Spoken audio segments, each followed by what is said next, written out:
What's up, everybody? Welcome back to another entertainment video, y'all. I hope you're all having a good week. I'm back here with another one. You know, we're talking some NBA. OKC and Boston just finished up. Looks like kind of an NBA Finals preview, some of the highest level basketball I've seen all NBA season. Tomorrow, Jonathan Kuminga set to return to the Golden State Warriors. First time he's going to be playing together with the newly acquired Jimmy Butler, the new Warriors team. Then lastly, you're going to be talking about the Bucks and the Lakers. So the Bucks and the Lakers, they face off tomorrow, and why I think both of those teams are the biggest wild card in each of their respective conferences. So let's get right into it, man. So I just finished watching Thunder and Celtics. Game ended like 10, 15 minutes ago, and it was a good one, man. I was able to catch the entire game, watched it from beginning to end. Started at 6:30 Central Time here in Chicago, man. I went to go do some cardio, ran up on some, they got these crazy stairs here in Illinois.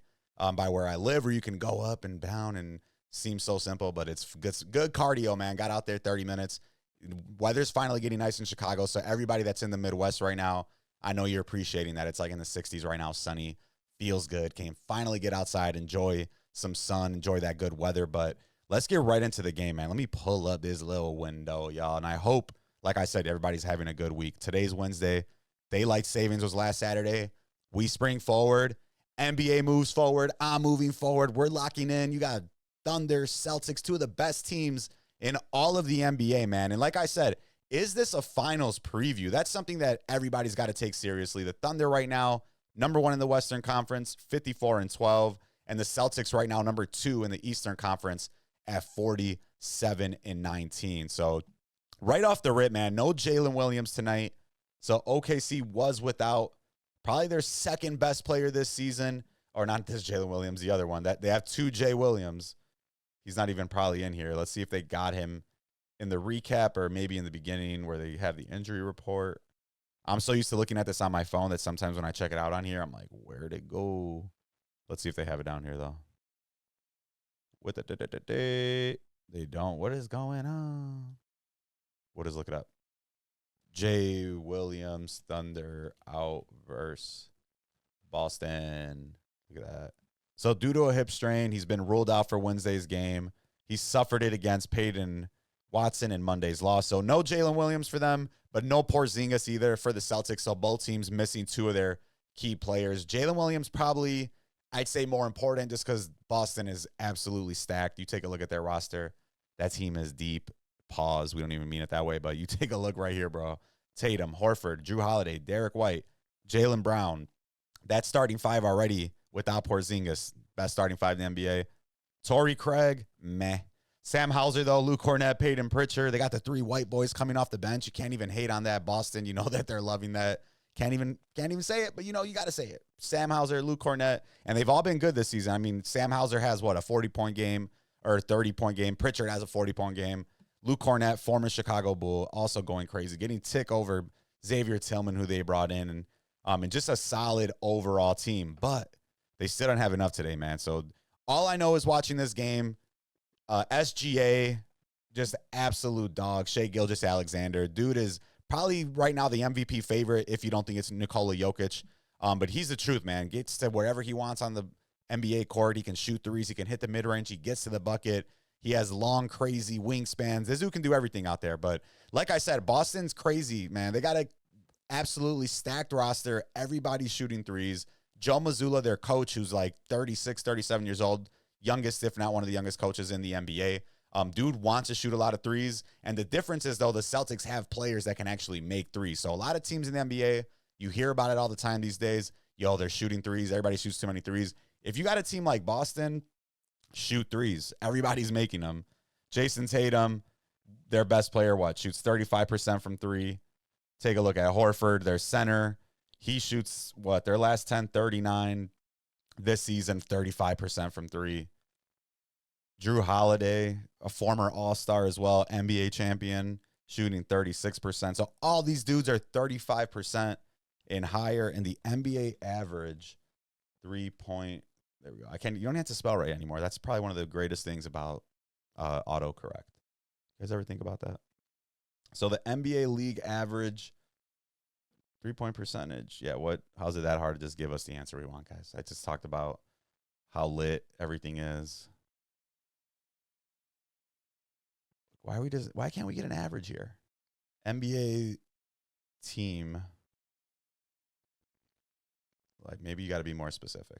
So this is why when they say AI is going to take over the world, all I want to know is the average, and they can't even give me that answer. So until AI can do that, I'm not really that worried about it. They've sunk 33%. What's the average? How's it that hard? NBA 3-point percentage league average. How's that? How's that work? Wow, why'd it be this hard? So whatever. What does it look right here? Point guards 35.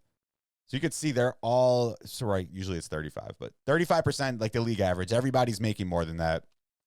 But Boston, right off the rip, 9 of 22 in the first quarter on three-pointers. They already made more three-pointers in the first quarter in this game than they did against the entire game the last time they played against the Thunder. So they went 9 of 2 in the first quarter, and like I said, they made more threes in the first quarter of this game than in their first matchup this year against the Thunder.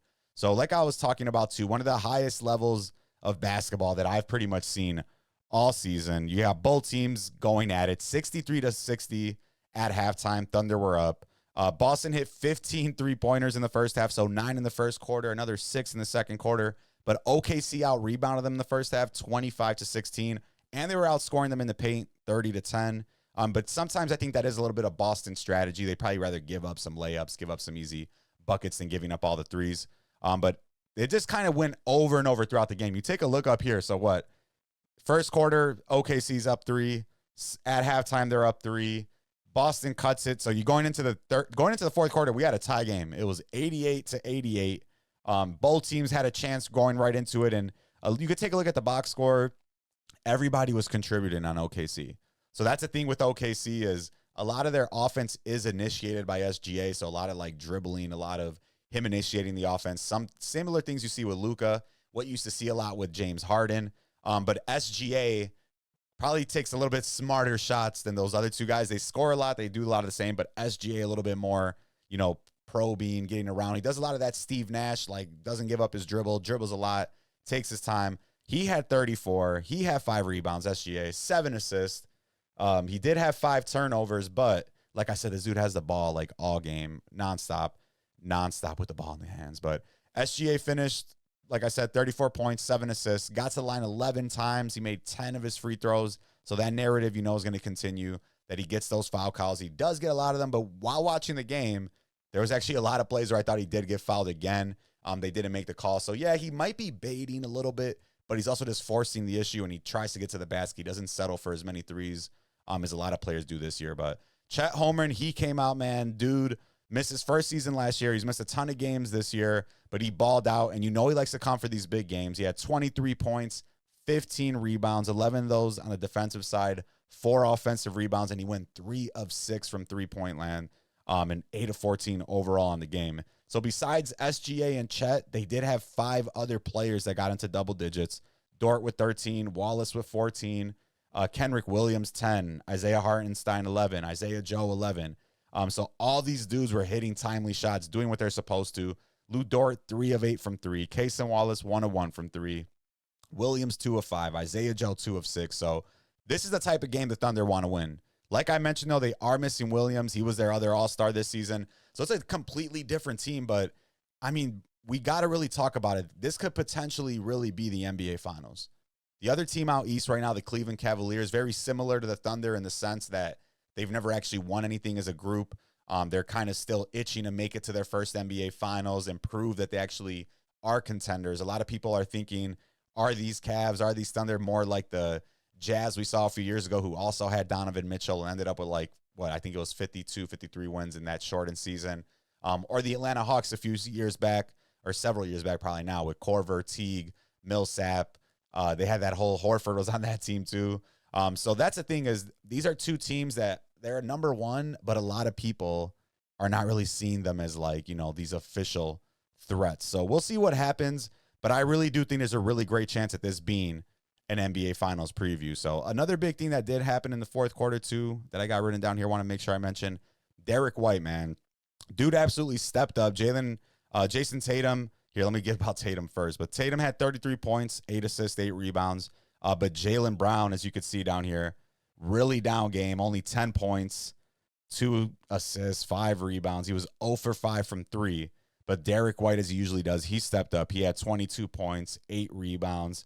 He was, 6 of 12 from three-point land. But he fouled out in the fourth quarter, and that's pretty much when things fell apart for the Boston Celtics. So Thunder, they come out, they go to Boston, they get the W, 118 to 112.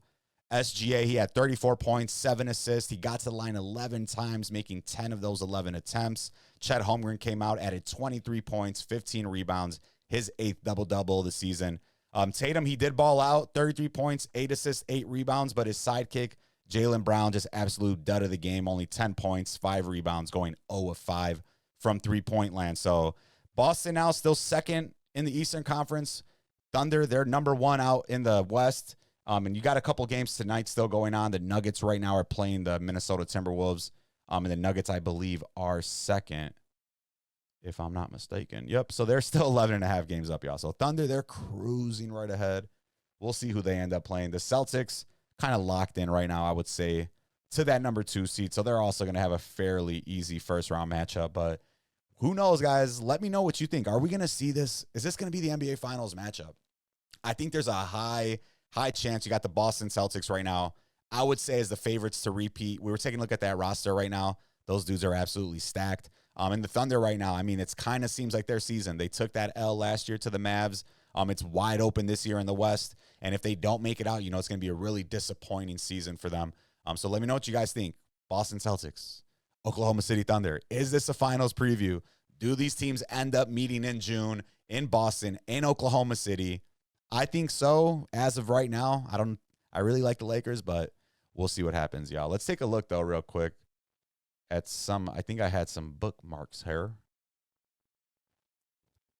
So, yeah, we had that comparison right here. So, it was right now, this is probably number 1, maybe number 5 in the MVP race for Tatum. But these dudes went at it all night. 34, 5, and 7 for SGA, 33, 8, and 8 for Tatum. But SGA just got a little bit more help from the rest of his team. The Thunder had 9 players in double digits. Jaylen Brown really didn't do much for the Celtics, going 0 for 5 from 3, only had 10 points in the game. And the Thunder go ahead and clutch it out in Boston this year. So these are SGA's last 5 games here. So SGA records his 5th straight game with 30 points and 5 assists against the Celtics, tied for the longest streak in NBA history. So these are SGA's last 5 games against Boston. You see this dude is just absolutely working them. In Boston, they're known for having a lot of defenders, a lot of people that can stop you. They can't stop SGA, y'all. So if this becomes an NBA Finals matchup, Boston Celtics might have some problems on their hand, especially once Jaylin Williams comes back and once Chet Holmgren kind of gets into a little bit more of a groove, y'all. So really great game tonight by the Thunder. Really great game by the Celtics, too. I had a blast watching that game tonight. Some of the best regular season NBA game I've seen in a minute. So shout out to both teams, but Thunder clutch it out, 118, 112. Shout out to SGA, man. And let's move on to the next topic. So the next topic, guys, one of the hottest teams right now in the NBA, one of the teams everybody's talking about in the NBA, the Golden State Warriors, Jonathan Kuminga. He's been out for the last 31 straight games. So Jonathan Kuminga, let's see if they got any info on him. Oh, they're not going to be the first thing. Here we go. They're doing me bogus. So Jonathan Kuminga, he's expected to return for the Warriors Thursday tomorrow night against Sacramento for the first time since January 4th. That cough button, baby. So let me start that over. Kuminga expected to return to the Warriors tomorrow, Thursday, against Sacramento for the first time since January 4th. He's missed 31 straight games, but prior to his injury, Kuminga was probably playing the best ball he's ever played in his NBA career. He was averaging 20.5 points in his last 14 games, and in that same stretch, he scored 34 points twice. So Steve Kerr, he did confirm Kuminga is going to be coming off the bench. Warriors have won 12 of their last 14, 12-1 with Jimmy Butler in the lineup, so hard to argue with leaving Kuminga on the bench. But one thing that's going to mix things up is Kuminga's an unrestricted free agent this summer, so you know that's going to add a wrinkle. Dude wants to make sure he's paid. Now they got Jimmy Butler. They got Stephen Curry already. They got Draymond Green. That's 3 big contracts. So right now, it's kind of looking like Kuminga might be the odd man out. So my biggest question is, can Kuminga, can Jimmy Butler, can those dudes coexist? And I don't really know if those styles fit. You take a look at what would be the best lineup for the Warriors. Let's take a look real quick because it's a little bit hard. We'll look at yesterday just to see who they actually got playing. So you take a look like a game like yesterday. They win, 130 to 120 against the Blazers. Man, talking too much, getting a little chapped up. I had a cough there. So you see yesterday, this is their starting lineup. Draymond Green, Jimmy Butler, Quinton Post, Steph Curry, Moses Moody. And then off the bench, they bring in Kevon Looney, Santos, Buddy Hield, Gary Payton II. So that's the thing that I'm looking at it is who or where would Kuminga come in? You might say, like, yeah, start Kuminga right here. With them, probably it's going to be Podziemski. I would assume he was out. But I don't know how I feel about that lineup. If you got Steph Curry, if you have Jimmy Butler, you got Draymond Green, let's say you got Pods, or you got Moses Moody, you want to throw Kuminga in there? To me, it's a little bit undersized, not enough shooting with Draymond and Kuminga and Jimmy Butler. I mean, Jimmy Butler can knock down a three, but you need more shooting around Steph Curry. So Kuminga, he might be perfect in that six-man role, hopefully for this team, but it's starting to look like he might end up being that odd man out, and it's unfortunate for him. He just kind of got hurt at the wrong time. Of course, they bring in Jimmy Butler, but Kuminga, he might be that odd man out is what it's looking like for the Golden State Warriors. I don't know how he fits into the best lineup for the Warriors. Steph Curry, Jimmy Butler, Draymond Green. Who else are you going to probably throw in there? Podziemski or Buddy Hield, and then Kuminga. You need more shooting around them. So I don't know how I feel about playing Jimmy Butler, Jonathan Kuminga, and Draymond Green in the same lineup, especially when you got Steph Curry out there. You need more guys that can spread out the floor. Draymond not really known for shooting. Kuminga not really known for shooting. Jimmy Butler not really known for shooting, even though he can knock them down when he needs to. So I don't really know what I think about Kuminga coming back to the lineup. I know a lot of people are excited about the potential, but it seems like that's been the whole thing his career is potential. This dude's athletic. This dude can do everything. But this team needs a certain type of role player, and I don't know if Kuminga is going to be fitting that mold. And a lot of these other guys they have right now on the team, like your Gary Payton II, like your Kevon Looney's, like your Quinton Post, these dudes are just playing scrappy. They're doing what they got to do to get the W's. They're not really out here to make a name for themselves. They're not really out here to probably try to get that next big bag. And right now with Jonathan Kuminga being an unrestricted free agent, that's got to be in the back of his head. As much as you don't want it to be, it's hard to not. You're a young dude in the NBA trying to come up, trying to get that first big bag. Prove that, first of all, you probably want to get an opportunity to really prove who you are as a player. And he kind of keeps being stuck being the third, fourth person on the Golden State Warriors. And I wouldn't really be too surprised if dude ends up dipping out in the offseason, especially now that they brought in Jimmy Butler. You might do a sign and trade. Who knows how that plays out. But the Warriors, man, they've just been on an absolute tear. So Kuminga comes back tomorrow. Sacramento, they've actually been pretty good in terms of, I guess, whatever you think is good. But Zach LaVine, DeMar DeRozan, they got the Chicago Kings, which sounds horrible to say. I'm not affiliated with anybody, so disregard. But the Sacramento Kings out there. And tomorrow, that's going to be on TNT, True TV Max. What a weird era we live in for the NBA, right? Before it used to be like, yo, the game's on TNT. Now they got it on 3 different platforms. I don't understand, but you guys do you. So Sacramento, 33-31, 9th in the Western Conference. Golden State, like I said, they've won 12 of their last 14. They're now 37-28 and 6th in the Western Conference. And they got a little team. They got DeRozan. They got Sabonis. And then you see they got Steph Curry. So questionable or game time decision is Sabonis and Jay Crowder. Same thing, Podziemski. I don't even know what happened to him. He's out. His back. All right, pause. Who knows what's going on there in San Fran with Podziemski. And Jonathan Kuminga, game time decision. So it'll be interesting, man. They're 12 of 14, 12 of 1. With Jimmy Butler in the lineup, and tomorrow Kuminga's coming back, and I really don't think he fits, man. I keep saying it. They've been on a tear, so it's interesting when that happens too, is like, how do you assimilate him back into the team? How do you make him fit in? That's something Steve Kerr was actually talking about, and you see here some of those stats from Shams. He's going to be out, but he's averaging that. Now reintegrates to a surging team. This is why Shams gets paid the big bucks. Look at that. I'm over here like, how's he going to fit in? How's he going to assimilate? Reintegrate to a surging team. Shams Sharania. I low-key thought I saw something else about him. Yeah, so these are a little bit things here. So he's trying to fit back into this team.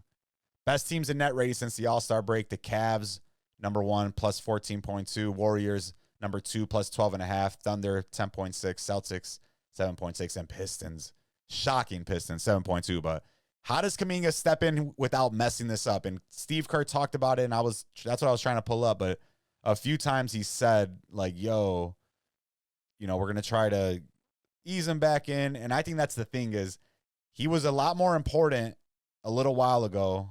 And now with that Jimmy Butler acquisition, not so much. And see, this is, I don't agree with this. Steph Curry, Moses Moody, Jonathan Kuminga, Jimmy Butler, Draymond Green, not enough shooting, y'all. This is not going to be and maybe I'll eat my words, but I don't think this lineup is going to be a lineup that makes plays a lot of minutes together.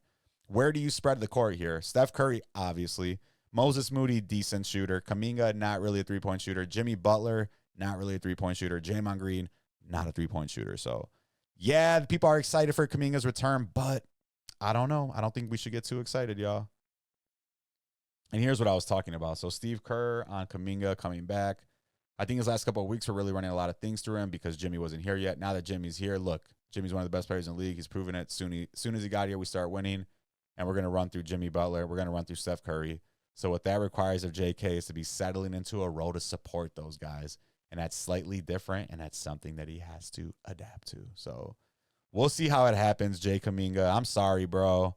He kind of seems to always get the shit end of the stick. But if you want to win, play hard, you'll get a bag somewhere, bro. Everybody's getting a bag. You could go get a bag. You're not going to miss out on a bag. Just don't fuck it up. Patrick Williams got $90 million from the Chicago Bulls. You don't think Jonathan Kuminga can get a little bag? Let's be serious, guys. All right, so good. That'll be a good game tomorrow. But the last thing we got to talk about, guys, the Lakers and Bucks. So you got the Lakers and Bucks tomorrow in Milwaukee. I looked at the tickets a little bit. Usually I'm like, I'll drive to Milwaukee. It's like an hour from where I live, hour and a half. But the tickets are kind of juking, and I'm good. I'm good, bro. All right, where they at, though? Where the Lakers?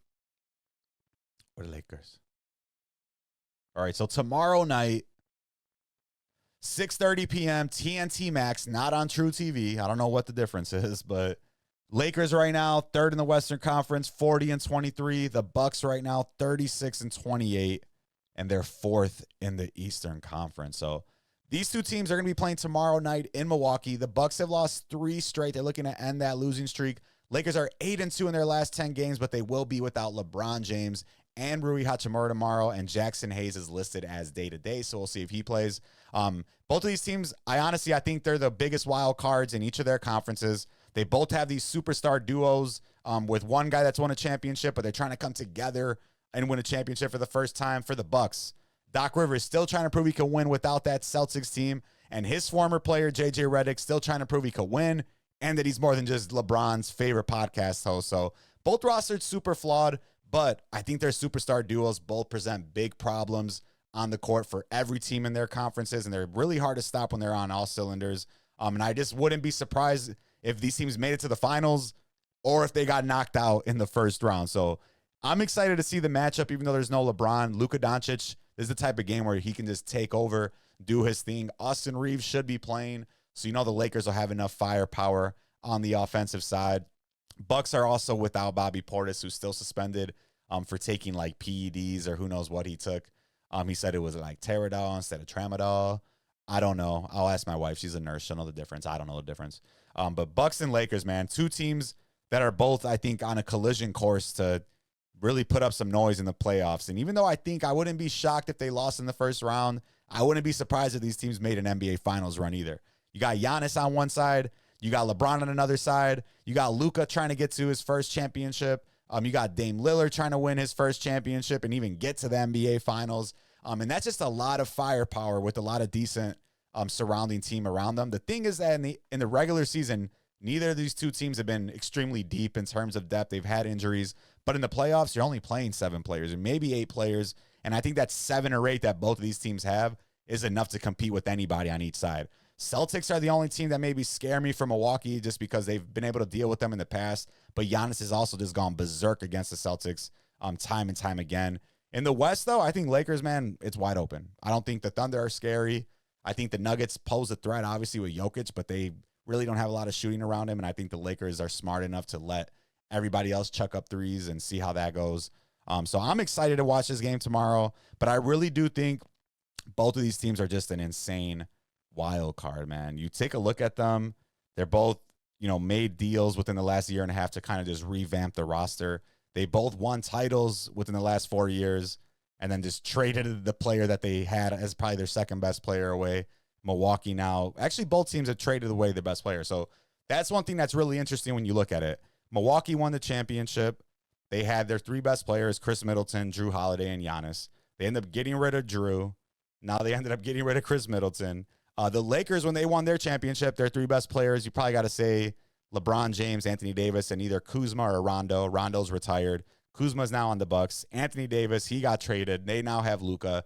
So these are 2 teams that they've got to that top. They've won it all. They've dropped out, kind of made these changes. Now they're trying to make that run again. Milwaukee, a lot of people don't think they have the defense, especially on the perimeter. After they got rid of Drew Holiday, they brought in Dame. Dame can score like crazy, but he's not obviously the defender that Drew Holiday is. So a lot of questions on both teams, but a lot of similarities in the essence of, these big forwards, LeBron, Giannis, that just kind of take over the game, can get to the rim at will, and these 2 guys out on the perimeter, Dame Lillard, Luka Doncic. Luka, to me, obviously could do a lot more, but then the Bucks have a little bit more size. They got Brook Lopez. They got Bobby Portis. They got Taurean Prince, who also used to be on the Lakers. So a lot of similarities. Kyle Kuzma used to be on the Lakers. So that's why I'm excited to watch the game, even without a LeBron, and why I really do think both of these teams are the biggest wild cards. I mean, the Bucks 22-11 at home, kind of streaky all season.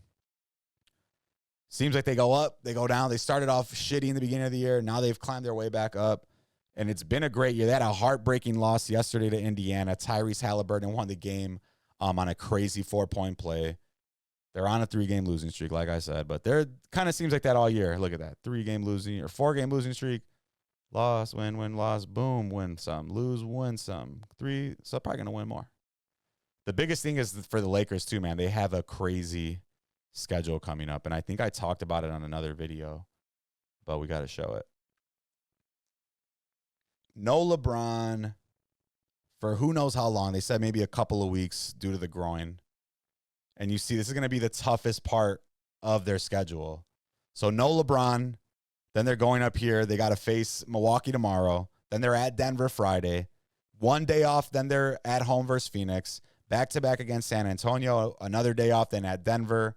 Or then Denver comes to them. Then Milwaukee. Then the Bulls. So you see this next 1, 2, 3, 4, 5, 6, 7 games in the next, pretty much they're ripping them off the next few days. Every other day they're playing. So that's a funny thing, too. You see the conspiracies coming out about LeBron. LeBron always kind of sits out around this time of the year. It's one of the hardest part of their schedule. So you're thinking about it one way, maybe he is sitting out, and some coaches, some players are like that. I'll sit out against them. We're going to play Denver twice. We're going to be playing Phoenix. We're going to be playing Milwaukee. We're going to be playing, all these teams that maybe we'll face down in the future. So maybe we won't play. Maybe we won't show them how me and Luka play together. You got to get into that NBA conspiracy mind, y'all. So this next, 3 games at least are going to be tough. They're all on nationally televised games. At Milwaukee, at Denver, home versus Phoenix, home versus Denver, home versus Milwaukee. LeBron sitting out, I don't know. Is he going to get that treatment? Did he fly over to Europe? Did he go get that special Captain America formula? We don't know what he's doing. Maybe Luka and him don't want to show these teams like Denver how they really play together. Face us in the playoffs. Until then, I'm going to go get recharged, go get my, I don't even know, the vibranium injected inside of him and go get fixed. But we'll see what happens. Tough stretch for the Lakers. Can Luka hold him up? Can he keep him above ground? Can he keep him above water? We'll find out, y'all. But thanks for coming through. We're back with another entertainment video. Tomorrow, I'm dropping another one. We're doing some NFL, and we'll see where we go from there, y'all. But thanks for coming through. Hit that like button. Drop a comment. Hit subscribe, because we're building up. The Ant Farm, we're at 109 subscribers, y'all. We're going to get to 200 before you know it. The goal by the end of this year, 500. 2025, I need 500 subs, y'all. All right, y'all. Deuces, stay up. Don't be lazy. Don't be crazy. Don't be fugazi. Gotta go.